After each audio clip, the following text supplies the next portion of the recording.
আল্লাহ বলে এই দুনিয়ায় আমি রব্বুল আলামিন আমার বান্দাদের মধ্যে কর্ম আমি আল্লাহ নিজে বন্টন করে থাকি। এটা কোরআনের আয়াত। আল্লাহ বলছে আমি বন্টন করি, আমি বন্টন করি, নাইলে কেউর পক্ষে সম্ভব না। আল্লাহ এই প্রখর রৌদ্রের মধ্যে কেউ কাজ করে, প্রচন্ড আগুনের মধ্যে কেউ কাজ করে। সিমেন্ট ফ্যাক্টরিতে গিয়ে দেখেন, রড ফ্যাক্টরিতে গিয়ে দেখেন।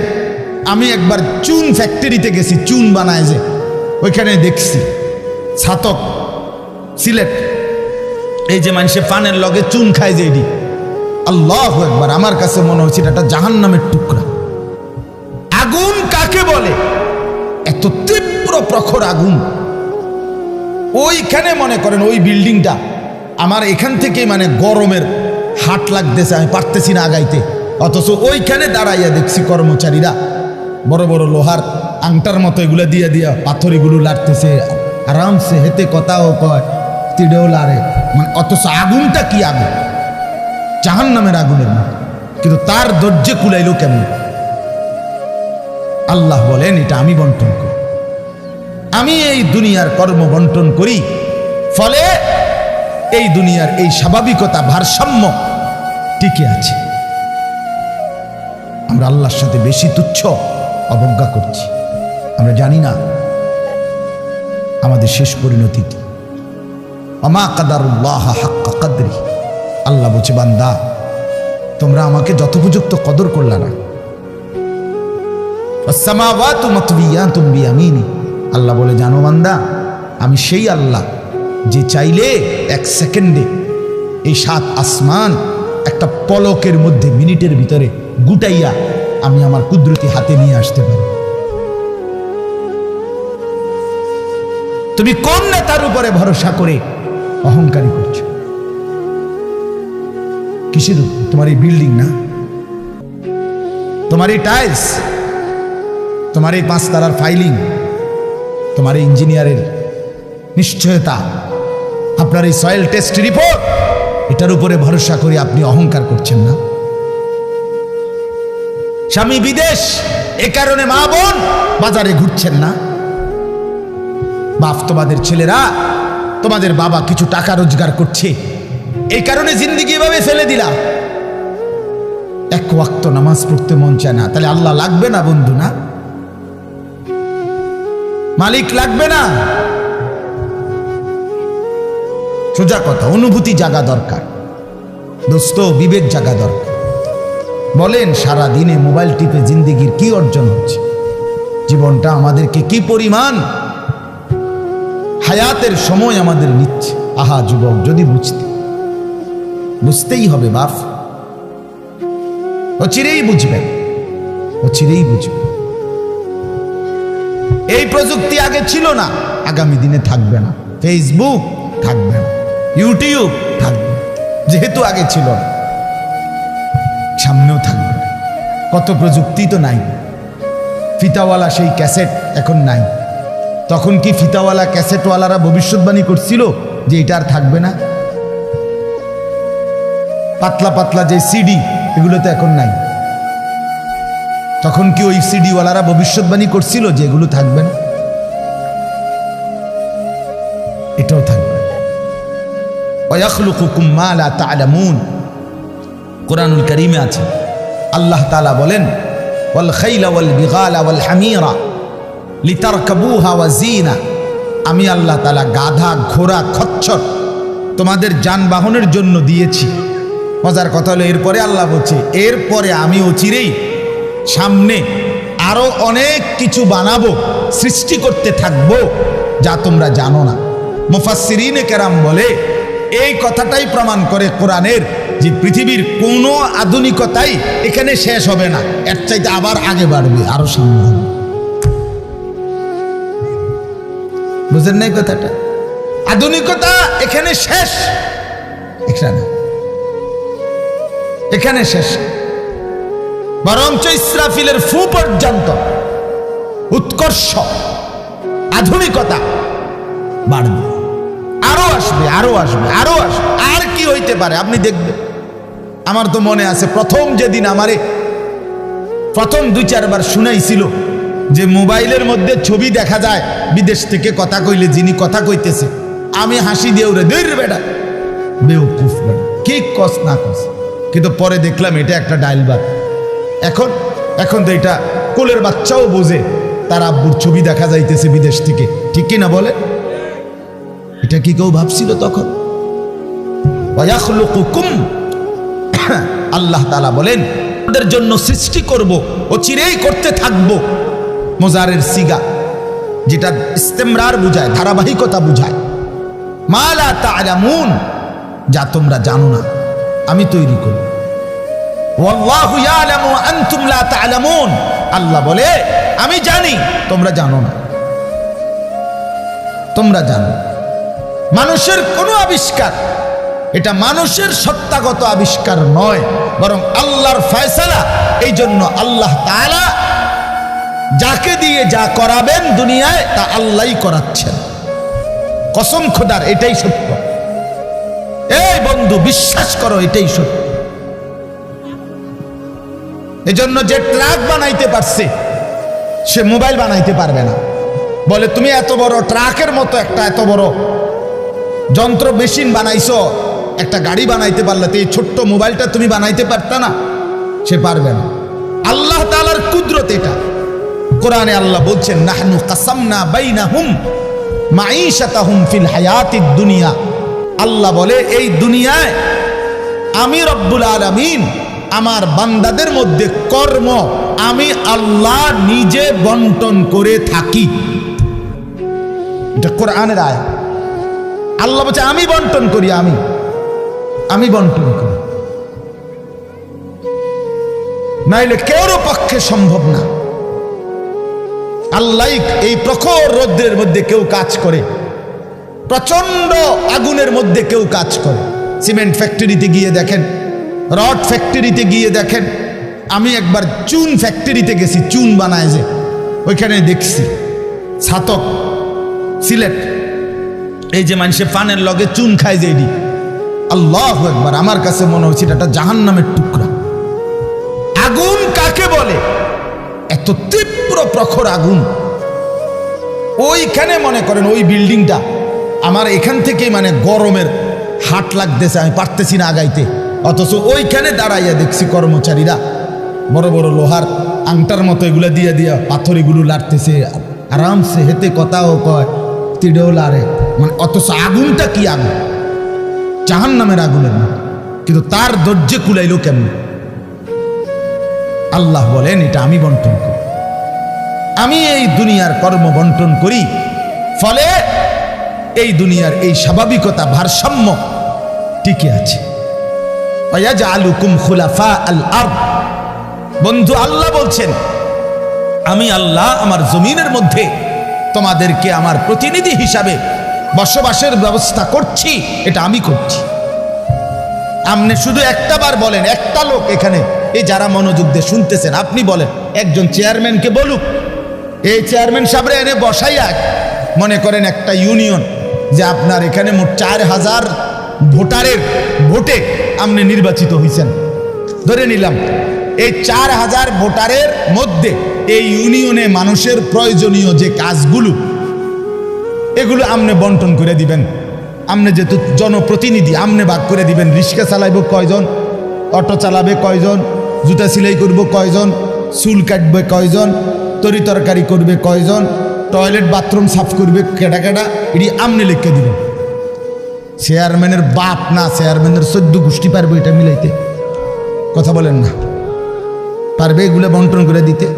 যারে প্রথম বলবো যে তুমি রিক্সাটা চালাইবা, তে কব কি আমি কি ভোট অর্ধেক নিয়ে দিছি, আপনি প্রথম রিক্সাটাই আমারে দিলেন, আপনি কি কমপক্ষে প্রাইভেট কার্ডটাও দেখলেন না? বলবে কি না বলেন নাকি? সম্ভব? এটা সম্ভব। সুবহানাল্লাহ। নাহনু কাসামনা বাইনাহুম মাঈশাতাহুম ফিল হায়াতিদ দুনিয়া। রব্বুল আলামিন বলেন দুনিয়ার হায়াতে আমার প্রতিটা বান্দার কর্মের বন্টন আমি করে থাকি।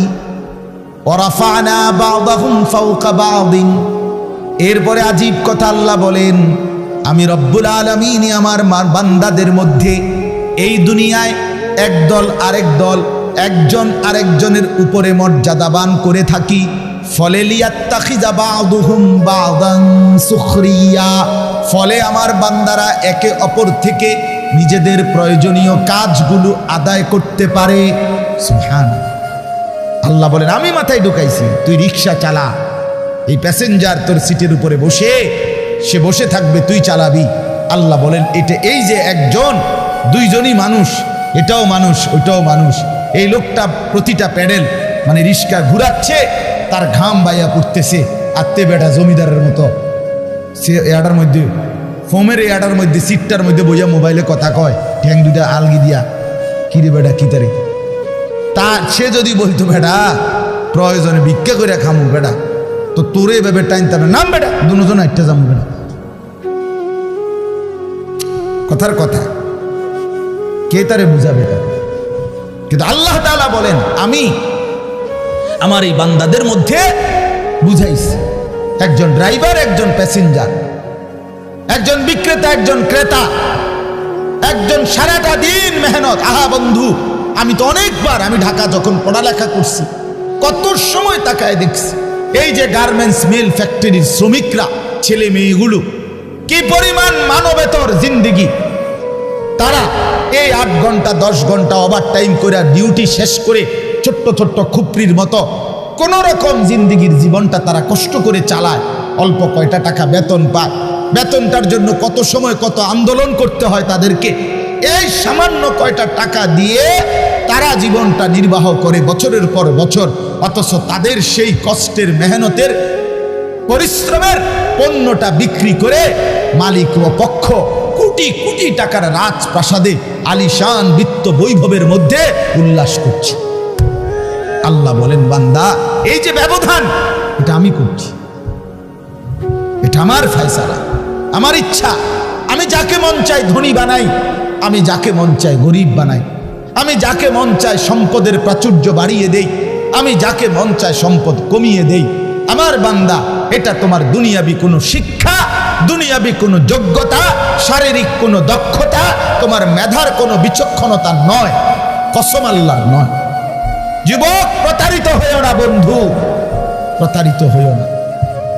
তোমার মতো সুখী সচ্ছল ছিল, বাবার সম্পদ ছিল, চাকরি ছিল, বাবা বিদেশ ছিল, এরকম হাজারো সন্তান আজকে উদ্বাস্তু শরণার্থী শিবিরে, শরণার্থীর মতো মানবেতর জীবন ফিলিস্তিনে, রোহিঙ্গাতে, সিরিয়াতে, ইরাকে মুসলমানের লক্ষ কোটি সন্তান রোহিঙ্গার আরে শরণার্থী উদ্বাস্তু হিসাবে মানবেতর জীবন যাপন করছে। এদেরও ফ্যামিলি ছিল, এদেরও মা ছিল, এদেরও বাবা ছিল, এদেরও ব্যাংক ব্যালেন্স ছিল, এদেরও হাস্যোজ্জ্বল চেহারা ছিল। বরং আমাদের চাইতে আরবের মানুষের চেহারা লক্ষ কোটি গুণ বেশি সুন্দর। বন্ধু আমার, কি রঙে, আমার কথা শেষ, আমি বেশি আর বাড়াবো না।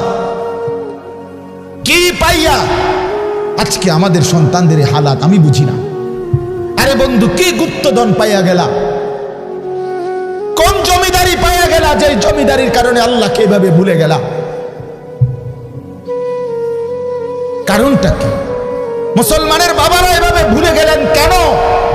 মুসলমানের মারা এভাবে বেপর্দায় নামে গেলেন কেন? মুসলমানের বোনেরা এইভাবে অসভ্যতায় নেমে গেল কেন? হায়া কোথায়, লজ্জা কোথায়, শরম কোথায়? আল্লাহকে এভাবে ভুলে গেলেন কেন? যে ঘরে বাপ মা জীবিত, অথচ ক্ষুধার 365 দিনে, একটা বছরে, একটা 16 বছরের 18 বছরের ছেলে মেয়ে, আহা, আপন মা বাপ জীবিত থাকতে কোনদিন একটা বছরে ফজরের নামাজ পড়লো না।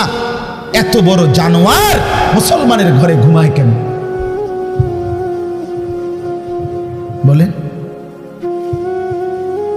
এত বড় অসভ্য এক মুসলমান বাবা মা এই সময় এত বড় নাফরমান নিয়ে এই ঘরে জীবন চলছে কেন? কারণটা কি? আল্লাহকে এভাবে ছেড়ে দিলেন কেন?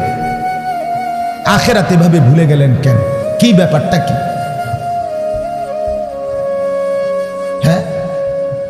এই পৃথিবীর চারদিকে চতুর্দিকে যদি মুসলমান মজলুম হয়, নির্যাতিত হয়, তা আমরা কি মাটির মধ্যে না, নাকি আমরা চাঁদের দেশে? আমরা মাটিতে থাকি না উপরে থাকি? তো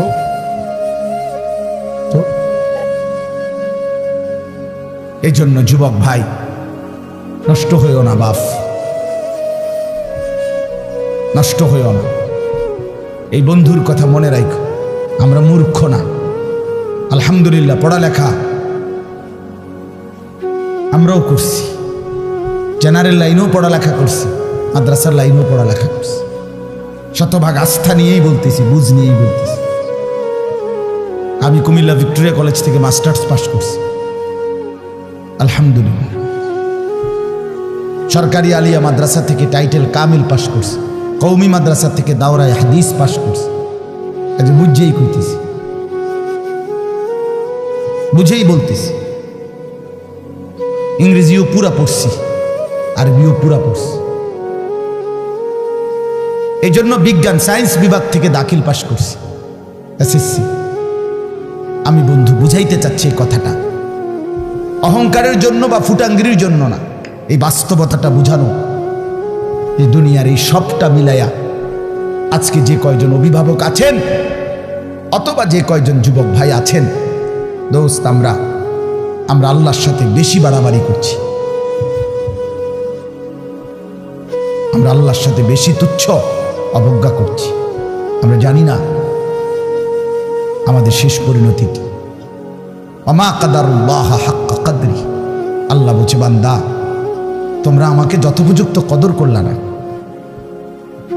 ওয়াসসামাওয়াতু মাতবিয়াতুম বিয়ামিনি, আল্লাহ বলে, জানো বান্দা, আমি সেই আল্লাহ যে চাইলে এক সেকেন্ডে এই 7 আসমান একটা পলকের মধ্যে, মিনিটের ভিতরে গুটাইয়া আমি আমার কুদরতি হাতে নিয়ে আসতে পারি। তুমি কোন নেতার উপরে ভরসা করে অহংকারী করছো? কিসের? তোমার এই বিল্ডিং না, তোমার এই টাইলস, তোমার এই 5 তলার ফাইলিং, তোমার এই ইঞ্জিনিয়ারের নিশ্চয়তা, আপনার এই সয়েল টেস্ট রিপোর্ট, এটার উপরে ভরসা করে আপনি অহংকার করছেন না? স্বামী বিদেশ, এ কারণে মা বোন বাজারে ঘুরছেন না? বাস্তবাদের ছেলেরা, তোমাদের বাবা কিছু টাকা রোজগার করছে, এই কারণে জিন্দেগি এভাবে ফেলে দিলা। এক ওয়াক্ত নামাজ পড়তে মন চায় না, তাহলে আল্লাহ লাগবে না বন্ধু? না, মালিক লাগবে না? আল্লাহকে লাগবে না? তাই আজকে যারা এশার নামাজ পড়ো নাই, কেন পড়লা না? এই হাইওয়ান, পড়লা না কেন? এই হারামি, পড়লা না কেন? সারাদিনে এক ওয়াক্ত নামাজ পড়ো নাই যে? তোমার চাইতে নিকৃষ্ট মানুষ, নির্লজ্জ মানুষ আর কে হইতে পারে? মুসলমানের ঘরে জন্ম নিয়ে এক মুসলমান মায়ের পবিত্র দুধ এক টানা 2টা বছর খেয়ে এত নিকৃষ্ট মানুষ হয় কেমন? এত নিকৃষ্ট মুসলমান হয় কেমনে মিয়া? এত সভ্য মুসলমানের রক্ত এত বেদামি হবে কেন? অনুভূতি এভাবে মরে যাবে কেন? এই জন্য আমি আপনাদের সামনে কোরআনুল কারীমের যে আয়াতটা পড়ছি, সূরা আলে ইমরানের 102 নম্বর আয়াত, আল্লাহ তাআলা বলছেন, ইয়া আইয়ুহাল্লাযীনা আমানুত্তাকুল্লাহা হাক্কা তুকাত, হে ঈমানদারগণ, হে মুসলমানরা, মুমিনরা, তোমরা আমার, আল্লাহ বলছে 89 বার কোরআনুল কারীমের মধ্যে আল্লাহ তাআলা, একবার দুইবার না দোস্ত, হে ঈমানদারগণ, হে আমার মুমিন বান্দা, এই কথা বলে আল্লাহ 89, 8, 9, 89 বার আল্লাহ কোরআনে ডাক দিয়েছে। বলছে, তুমি আমার বান্দা, তুমি মুমিন, তোমারে আমি জান্নাত দেব। বান্দা, তোমারে আমি জান্নাত দিতে চাই, বিশ্বাস করো, তোমার জন্যই জান্নাত, কোনো বেঈমানের জন্য জান্নাত না। ঈমানবিহীন কেউ জান্নাতে যাবেন। পৃথিবীর সমস্ত ভালো কাজ যদি কোনো বেঈমান করে, তবুও সে জান্নাতি হবে। গোটা পৃথিবীটাও যদি কেউ মালিক হইয়া দান করে দেয়, এত বড় মহানুভব, কিন্তু সে বেঈমান, ইমান হীরা হারা, কালেমা হারা, সে কশ্চিন কালেও পরকালীন মুক্তি পাবে। ইমান এইসা সম্পদ, ইমান এতনা দামি জিনিস, এতটা দামি সম্পদ। ইমান বিহীন গোটা পৃথিবীর কিছুরই কোনো মূল্য নেই। তো আল্লাহ বলে সেই ইমান আমি তোমাকে দিয়েছি বান্দা, আমি গ্রহণ করছি। ইয়া আইয়ুহাল্লাযীনা আমানু, হে ঈমানদারগণ। তার মানে তোমার এটা ফরমটা আমি নিছি, তোমার ঈমানদার হিসাবে গ্রহণ করছি, তোমারে মুসলমান বলে নিলাম আমি। এই জন্যই তো ডাক দিলাম, আমার বান্দা, ডাক তো তোমাকে দিলাম। হযরত হাসান বসরি রাহমাতুল্লাহি আলাইহি বিশ্ববিখ্যাত তাবিঈ ছিলেন, আলেম ছিলেন, শ্রেষ্ঠ বুজুর্গ ছিলেন হাসান বসরি রাহমাতুল্লাহ। আমরা তাফসিরে পড়ছি, উনি বলতেন যখনই কোরআনের এই আয়াত ইয়া আইয়ুহাল্লাযীনা আমানু এটা শুনবে, প্রত্যেকটা মুমিনের উচিত সে কান খাড়া করে সাথে সাথে নড়ে চড়ে বসা, আর হৃদয়ের মধ্যে কথা আনা, আমার মুনিব আমাকে ডাকছেন, এখন হয়তো আমাকে কিছু করতে বলবেন অথবা কিছু নিষেধ ছাড়তে বলবেন, আর আমার উচিত মুনিবের ডাকেই সাড়া দেওয়া। তো আল্লাহ তাআলা এখানে বলছেন ইয়া আইয়ুহাল্লাযীনা আমানু, হে ঈমানদারগণ, ইত্তাকুল্লাহা হাক্কা তুকাতিহ, তুমি পূর্ণ হক আদায় করে সামর্থ্যের সবটা দিয়ে, নিজ যোগ্যতার সবটুকু দিয়ে, নিজ সামর্থ্যের সবটা দিয়ে হক আদায় করে তুমি আল্লাহকে ভয় করো, তাকওয়া অর্জন করো। আখিরাত খামখেয়ালি করো না, আল্লাহর হুকুম মানাটাকে খামখেয়ালি করো না, নয়সয় মনে করো না, জোরাতালি মনে করো না। হাক্কা তুকাতিহ, একেবারে হক আদায় করে আল্লাহকে ভয় করো। এই কথাটা যে আল্লাহ কোরআনে বন্ধু কতবার বলছে, বারবার বারবার বারবার। ইয়া আইয়ুহাল্লাযীনা আমানুত্তাকুল্লাহা ওয়া কুলু কাওলান সাদীদা, এই যে আল্লাহ বলছে ইয়া আইয়ুহাল্লাযীনা আমানুত্তাকুল্লাহা ওয়া কুনু মা'আস সাদিকিন, এই যে আল্লাহ বলছে ইয়া আইয়ুহাল্লাযীনা আমানুত্তাকুল্লাহা ওয়াল তানজুর নাফসুম মা কদ্দামাত লিগাদ ওয়াত্তাকুল্লাহ, এই যে আল্লাহ বলছে ইয়া আইয়ুহান নাসুত্তাকু রাব্বাকুম আল্লাযী খালাকাকুম মিন নাফসিন ওয়াহিদা, এই যে আল্লাহ বলছে ইয়া আইয়ুহান নাসুত্তাকু রাব্বাকুম ইন্না জালজালাতাস সাআতি শাইউন আযীম, এই যে আল্লাহ বলছেন বারবার বারবার বারবার। আল্লাহ বলছে হে ঈমানদার মুমিন বান্দা আমার, তুমি অন্যদের মতো না, তুমি হিন্দু না, তুমি বৌদ্ধ না, তুমি ইহুদি না, তুমি খ্রিস্টান না, তুমি নাস্তিক না, তুমি মুরতাদ না, তুমি বেঈমান না, তুমি আমার মুমিন বান্দা, তুমি আমার ঈমানদার বান্দা। তুমি আর 10 জনের মতো না, ভাত আমি সবাইকে খাওয়াবো, সেজদার তৌফিক আমি সবাইকে দেব না। বউ বাচ্চা, স্ত্রী সন্তান, সংসার, বাড়ি গাড়ি, ক্ষমতা, এটা তো আমি আল্লাহ বেঈমানকেও দিচ্ছি, বেশি দিচ্ছি। কিন্তু আল্লাহ বলেন মুমিন তোমাকে আমি জান্নাত দেব, জান্নাত, জান্নাত দেব, জান্নাত দেব। ঈমানদার জান্নাত এক পলক দেখবে। হাদিসের মধ্যে আছে আল্লাহর নবী সাল্লাল্লাহু আলাইহি ওয়াসাল্লাম বলেন পুরাটা হায়াত যেই বান্দা, যেই মুমিন দুঃখ কষ্ট আর যন্ত্রণায় কাটাইছে, কোনোদিন 1 সেকেন্ডের জন্য সুখ পায় নাই, কিন্তু 1 মুহূর্তের জন্য আল্লাহর নাফরমানি করে নাই, খোদার কসম আল্লাহর নবী বলেন বন্ধু হাসরের ময়দানে আল্লাহ তার সেই অনুগত বান্দাকে, হুকুম মাননেওয়ালা মুমিন যে কোনোদিন সুখ পায় নাই, দুনিয়ায় আনন্দ পায় নাই, দুঃখ আর যন্ত্রণা। আমার একজন নিকটাত্মীয় আছে আমার এই হায়াতে, আমার ঘনিষ্ঠ আপনজন, আমার এই হায়াতে, আমার এই 20-25 বছরের ভিতরে আমি কোনোদিন তার সুখের কথা খুব কমই শুনছি। যখনই শুনছি উনি বিপদেই আছে, কোনো না বড় সড়ো মুসিবতে, একটার পর একটা তার বিপদ লেগেই আছে। বিপদ যেন তারে ছাড়ে না, মুসিবত যেন তার। আমি তার জন্য নিজে উমরা করছি, কত সময় কত দোয়া আমার সেই আপনজনের জন্য আমি করি, কিন্তু আমার কাছে মনে হয় আমার মালিকের ফয়সালা এটা যে মুসিবত তাকে ছাড়ে না, বিপদ তাকে ছাড়ে না। আল্লাহর নবী সাল্লাল্লাহু আলাইহি ওয়াসাল্লাম বলেন, এই প্রচন্ড মুসিবতের ভিতরেও আমার হুকুমটা মেনে যে আখিরাতে গেল, আল্লাহ তাআলা ফেরেশতাকে বলবে, আমার এই বান্দাকে জান্নাতের চারদিকটা একবার ঘুরাইয়া জান্নাতের দরজা বরাবর একটু দাঁড় করাইয়া আবার নিয়ে আসো। কসম আল্লাহর, এটা হাদিস। ওই জীবনভর দুঃখ কষ্টে আল্লাহর হুকুম মেনে গেছে, সেই লোকটাকে চারদিকে ঘুরাইয়া জান্নাতের দরজার কাছে একটা মিনিটের জন্য ফেরেশতা দাঁড় করাবে। জান্নাতের একটা মিষ্টি বাতাস 1 সেকেন্ডের জন্য তার কলিজাটার মধ্যে এসে লাগবে ভিতর থেকে। এইবার লোকটাকে আল্লাহ রসুল বলেন, আল্লাহর সামনে যখন আনা হবে, আল্লাহ তাআলা জিজ্ঞেস করবে, আমার বান্দা জীবনটা বুঝি দুঃখ আর কষ্টেই কাটাইছো না? কসম আল্লাহর হাদিসে আছে, ওই বান্দা বলবে, মাওলা বলেন কি মাওলা, জীবনের দুঃখ কি জিনিস আমি তো কখনোই দেখিনি। আল্লাহর কসম, রসুল বলছে, মুমিন ওই 1 সেকেন্ডের জান্নাতের বাতাস তার 70 বছরের দুঃখ ভুলায় দেয়।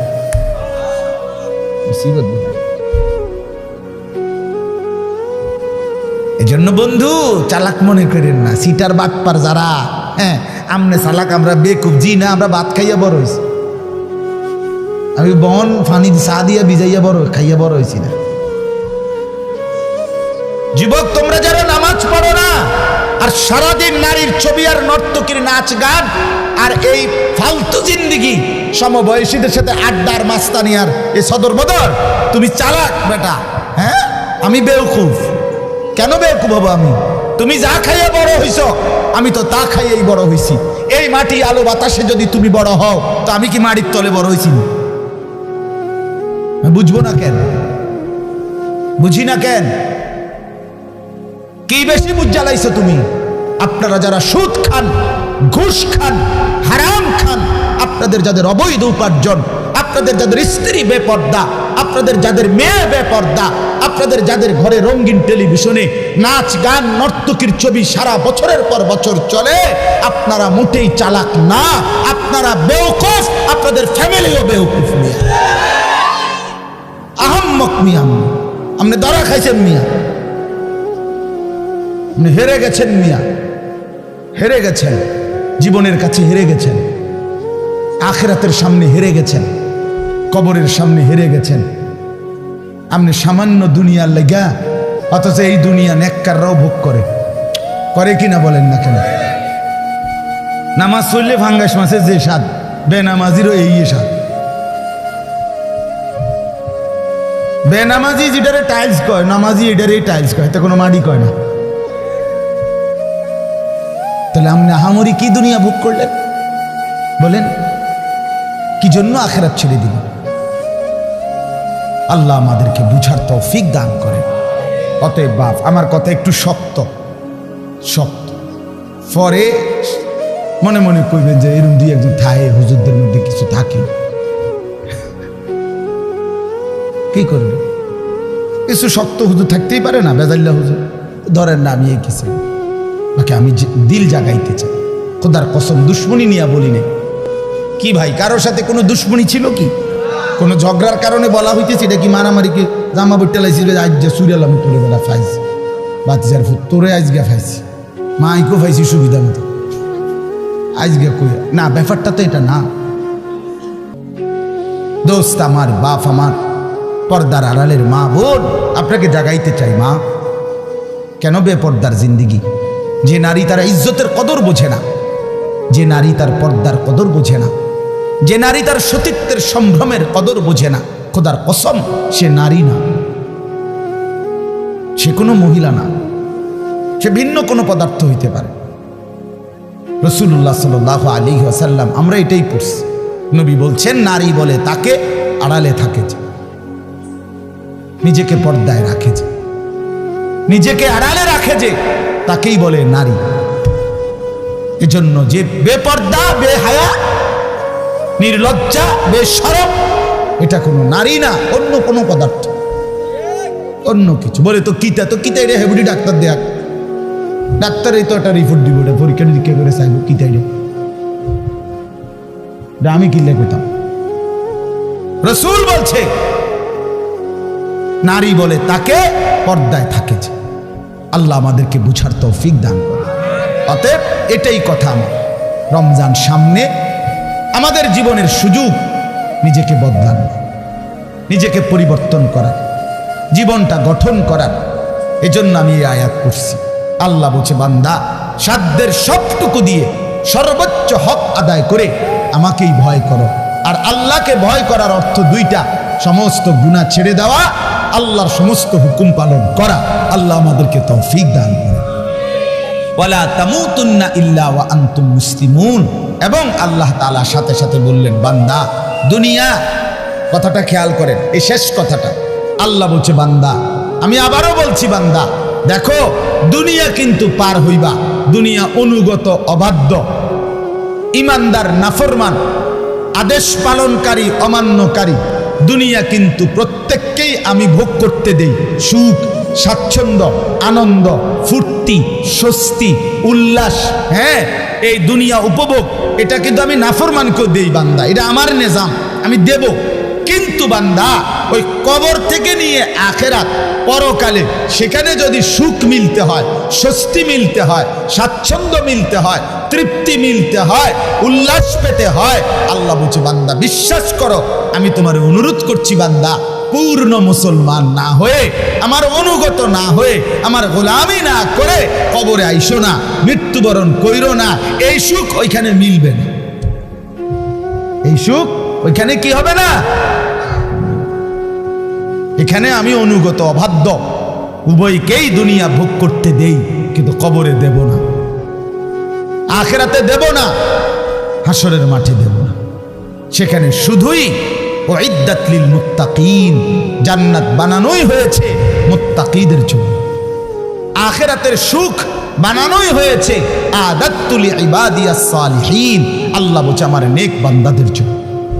অতএব আমার বক্তব্য এটাই, রমজানকে কদর করেন, রমজানটাকে সামনে নিয়ে প্রত্যেকটা নারী, পুরুষ, ছেলেরা, নওজোয়ানরা, বাবারা গুনাহমুক্ত একটা জীবন গড়ার সিদ্ধান্ত নেন।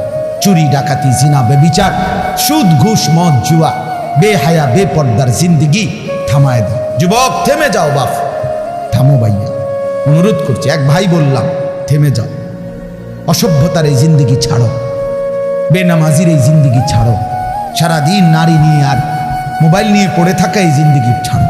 মা বোনরা, আপনারা যারা খোদার 11টা মাস বাজারে বাজারে ঘুরছেন, মার্কেটে গেছেন, কতবার গেছেন, ও মা বোন, আল্লাহর দোহাই, এক ভাই বললাম কমপক্ষে রমজানটাকে কদর করেন, একটা মাসকে সম্মান করেন, আল্লাহর দিকে চাইয়া। রমজানটাকে বাজারে মার্কেটে এই জুতা, শাড়ি, গহনা, এই ফালতু জিনিসের জন্য খোদার এত বড় রমজানকে কোরবান করে দিয়েন, নষ্ট করে দিয়েন, বরবাদ করে দিয়েন না মা বোন। এটা অনেক বড় সীমা লঙ্ঘন, অনেক বড় সীমা লঙ্ঘন। আল্লাহ তাআলা বলছেন বান্দা আমি এত বেশি সুযোগ দিছিলাম রমজানে, রহমত, মাগফিরাত, নাজাতে, কোনো মূল্যায়ন করলা না।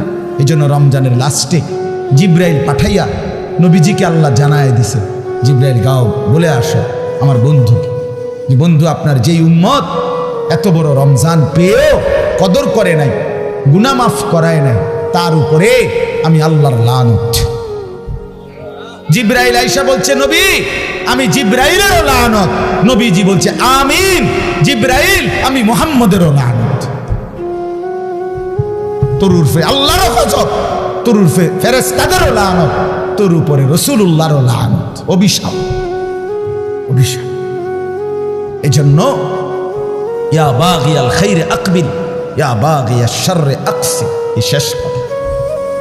নবী সাল্লাল্লাহু আলাইহি সাল্লাম বলে রমজানের রাতে প্রত্যেক দিন, সারাদিন রমজানে ফেরেশতা ডাকে, হে নেক কাজের আগ্রহীরা এগিয়ে আসো, হে গুনাহের কাজের আগ্রহীরা এবার তো থামো, এটা থামো। এটা রমজান, এটা রমজান যুবক, এটা রমজান। মোবাইলটা আর খুলল না, নারীর ছবি আর দেখো না, বেনামাজি জিন্দিগি আর রাইখো না। আমরা প্রত্যেকে নিয়ত করি ইনশাআল্লাহ, বলেন ইনশাআল্লাহ। আল্লাহ তাআলা তৌফিক দান করেন। আমার বাপ, আর 5টা মিনিট আমার একটু কথা আপনাদের কাছে আমার মেহেরবানি করে অনুরোধ। আমি ব্যক্তিগতভাবে খুব লম্বা সময় বলতে পারবো না, কিন্তু আপনাদের কাছে আমার অনুরোধ, এই দেবিদ্দার দারুল উলুম মাদ্রাসা অনেক প্রাচীন, হযরত মাওলানা আবু তাহের শাহ, উনি আমাদের অনেক মুরব্বী, অনেক মুরব্বী। মূলত ওনার সম্মান জানাইতে গিয়েই আলহামদুলিল্লাহ আমি চেষ্টা করি এই মাহফিলটাতে আসতে। ওনার ছেলে বশির, সে আমারে অনেক মহব্বত করে, অনেক মহব্বত। এই জন্য সব মিলায়া আন্তরিকতার কারণেই চেষ্টা করছি আসতে। আপনাদের কাছে অনুরোধ, এই মাদ্রাসাটা সবচেয়ে প্রাচীন দেবিদ্বারের পুরাতন মাদ্রাসাগুলোর মধ্যে এটা একটা। আমাদের মাসিকারা মাদ্রাসা, আমাদের রামপুর মাদ্রাসা, এগুলো যেরকম প্রাচীন মাদ্রাসা, এটাও আলহামদুলিল্লাহ অনেক প্রাচীন একটা মাদ্রাসা। একটা মাদ্রাসার অনেক জরুরত, অনেক প্রয়োজন। মাদ্রাসার নতুন ভবন, মাদ্রাসার সার্বিক ব্যবস্থাপনা, একটা মাহফিলের ইন্তেজাম, মাদ্রাসার সমস্ত খরচ সব মিলায়া অনেকগুলো টাকাই সবসময় সারা বছর প্রয়োজন হয়। আপনাদের কিছুটা ভালোবাসা, সহযোগিতা, আন্তরিকতা, একটু দান, একটু সহযোগিতায় আপনি খুব ক্ষতিগ্রস্ত হবেন না, কিন্তু মাদ্রাসা লাভবান হবে, আপনার আখেরাতও লাভবান হবে। এই জন্য 5টা মিনিট আমি অনুরোধ করছি, প্রত্যেকে ইনশাআল্লাহ দয়া করে, মেহেরবানি করে, যার যার সামর্থ্য মতো ফিরাইয়া দিয়েন না। এক ভাইয়ের আবেদন ফিরাই, মাদ্রাসার জন্যই চাইছে, আখেরাতের আশাই চাইছে, আপনার ভালোর জন্যই চেয়েছি। যে টাকাটা দিবেন, খোদার কসম, রাসূল বলছে উম্মত এটাই তোমার থেকে যাবে, এটাই থাকবে শুধু। অতএব দানটাই থাকবে, আমারটাও আপনারটাও। আমরা প্রত্যেকে ইনশাআল্লাহ একটু বলি যে নগদ দিলে নগদ দেন, আর যদি পরে দিবেন তো বলেন, এক্ষুনি লিখে রাখেন। আপনারা দিলেও 5 মিনিট, না দিলেও 5 মিনিট, এই 5-6 মিনিটের ভিতরে আমি আর বাড়াবো না, বলেন ইনশাআল্লাহ। আলহাজ মোশাররফ হোসেন ভূঁইয়া সাহেব 5,000 টাকা, আল্লাহ কবুল করেন, মাশাআল্লাহ। ওই যে চাচা, কি নাম, শহীদুল্লাহ মাস্টার সাহেব 2,000 টাকা, শহীদুর রহমান মাস্টার, মাশাআল্লাহ, চাচা দান দিবেন 2,000 টাকা, আল্লাহ কবুল। আরো বলেন ভাই কিছু, ভাই কি নাম চাচা? সেলিম ভাই 1,000 টাকা, আল্লাহ কবুল করেন, মাশাআল্লাহ। বলেন একটু হিম্মত করে, দেরি করায়েন না। এক মুমিনের সিফাত, বৈশিষ্ট্য, সে নামাজ পড়ে প্রতিদিন, দান করে প্রতিদিন, এটা মুমিনের বৈশিষ্ট্য। বলেন ইনশাআল্লাহ। আরো কিছু ভাই বলেন বাবা, কি নাম চাচা? হাজী মোহাম্মদ রমিজ উদ্দিন, চাচা যান 2,000 টাকা দিবেন, আল্লাহ কবুল করেন। কি নাম? গিয়াসউদ্দিন ভাই, ওই যে দেখেন 1,000 টাকা দিবেন, আল্লাহ কবুল করেন। জনাব শহীদুল্লাহ সাহেব কত? 1,000 টাকা, আল্লাহ কবুল করেন। এদিকে একজন 1,000 টাকা দিচ্ছেন, আল্লাহ কবুল করেন, মাশাআল্লাহ, আলহামদুলিল্লাহ। আরো একজন 500 টাকা দিচ্ছেন, কামাল সাহেব 1,000 টাকা, আল্লাহ কবুল করেন, মাশাআল্লাহ। যারা টাকা আনতে যাইতেছেন, টাকা নিয়ে তাড়াতাড়ি আসেন, মাশাআল্লাহ। মনির ভাই ভাই লেখেন, মনির ভাই 5,000 টাকা, আল্লাহ কবুল করেন, মাশাআল্লাহ, মাশাআল্লাহ। হাবিবুর রহমান চাচা দান দিচ্ছেন 500 টাকা, আল্লাহ কবুল করেন। আর কেউ দেন? নওজোয়ান ভাই তোমরাও দাও ভাই, 100 টাকাই দাও, 200 টাকাই দাও, 1,000 টাকাই দাও, 500 টাকাই দাও, নিজের ভালোর জন্য দাও। দান করলে ইবাদতের তৌফিক হয়, দান করলে নিজের ভিতরে আমলের জজবা আসে, আখেরাতের প্রেরণা আসে, আল্লাহ তৌফিক দান করেন। শিপন ভাই 1,000 টাকা, আল্লাহ কবুল করেন, মাশাআল্লাহ। আর কেউ বলেন ইনশাআল্লাহ, একটু জলদি বলেন। রবিউল ভাই 1,000 টাকা, আল্লাহ কবুল করেন। হ্যাঁ, নাইম ভাই 2,000 টাকা দিবেন, আল্লাহ কবুল করেন, মাশাআল্লাহ। আরো একজন দিছেন 500 টাকা, মাশাআল্লাহ, আল্লাহ আপনি বরকত দান করে। এই তো হইছে, অনেক দিছেন আপনারা, বলেন ইনশাআল্লাহ। আরেকটু বলেন, আরেকটু বলেন, বলেন ইনশাআল্লাহ। আও বাবা আও, মাশাআল্লাহ। ছোট বাচ্চার হাতে দিয়ে দান করানো এটা একটা মুবারক আমল, এটা মনে রাখেন। তো কি নাম বাবা? সাব্বির, তোমার নাম? বাবার নাম, মাশাআল্লাহ। আরো একজন দিছেন 1000 টাকা। আর সাব্বির কত দিছো? ও তোমার আব্বার পক্ষ থেকে 500 টাকা, এখানে 100 টাকা। আল্লাহ, কেন বাচ্চারা আপনার অন্যকে দিতে চায় কম, সে নিজেরটা কায়রা নিতে চায়। এই জন্য বাচ্চার হাতে যদি কেউ দান করায়, আস্তে আস্তে বাচ্চার হাত প্রশস্ত হয়, দানের হাত বাড়ে। বলেন ইনশাআল্লাহ। আর কেউ? আর কেউ? এমদাদুল্লাহ ভাই, মোহাম্মদ এমদাদুল্লাহ 1000, আল্লাহ কবুল করেন, মাশাআল্লাহ। আর কেউ? বলেন, বলেন ইনশাআল্লাহ, জলদি বলেন, বলেন মাশাআল্লাহ। 500 টাকা দিছেন, আল্লাহ কবুল করেন, আলহামদুলিল্লাহ। আরো দেন, আরো দেন, মাশাআল্লাহ। দুইজন ছাত্র ভাই যাও ভিতরে, আল্লাহর বান্দাদের হাতের কাছে যাও। মাদ্রাসার বড় সাব্বির, মিজানুর রহমান ভুইয়া 1000 টাকা, আল্লাহ কবুল করেন, মাশাআল্লাহ। মেহেরবানি করে আমার প্রিয় ভাই হযরত মাওলানা আওলাদ হুসাইন আপনাদের সামনে বয়ান করবে, অনেক চমৎকার বয়ান করবে, লম্বা বয়ান হবে ইনশাআল্লাহ। দয়া করে কেউ উঠেন না। নজরুল ভাই 500 টাকা, আল্লাহ কবুল করেন, মাশাআল্লাহ। আল্লাহ তাআলা ভরপুর বরকত দান করেন, মাশাআল্লাহ। নাম বলেন? 500 টাকা, আলহামদুলিল্লাহ। আল্লাহ সবাই। চাচা জি, চাচা কি নাম? জনাব তাহের পুলিশ। চাচা যান দিবেন কত? 2000 টাকা, আল্লাহ কবুল করেন, মাশাআল্লাহ।